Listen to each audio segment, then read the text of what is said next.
সময় যেন আবারও কড়া নাড়ছে ইতিহাসের দরজায়, আর সেই দরজার সামনে দাঁড়িয়ে আছেন এক মানুষ, লিওনেল মেসি।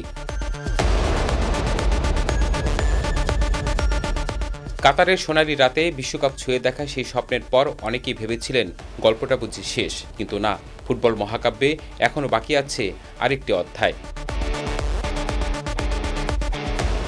2026 বিশ্বকাপের জন্য আর্জেন্টিনার দলে জায়গা পেয়েছেন মেসি, আর তাতেই নতুন করে জেগে উঠেছে এক ঐতিহাসিক সম্ভাবনা।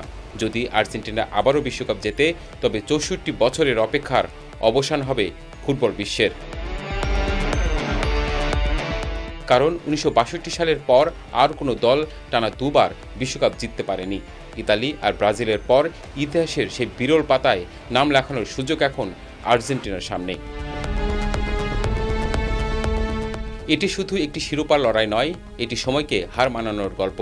আবার এটি এমন এক কিংবদন্তির শেষ অভিযাত্রা, যিনি 2 দশক ধরে কোটি মানুষের স্বপ্ন, আবেগ আর ভালোবাসার নাম হয়ে আছেন।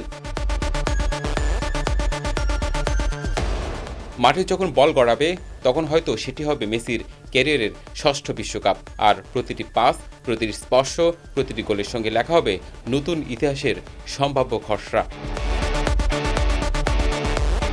তাই 2026 বিশ্বকাপ শুধু আরেকটি টুর্নামেন্ট নয়, এটি হতে পারে এক মহাকাব্যের শেষ অধ্যায়, হতে পারে ইতিহাসের সঙ্গে মেসির শেষ নৃত্য।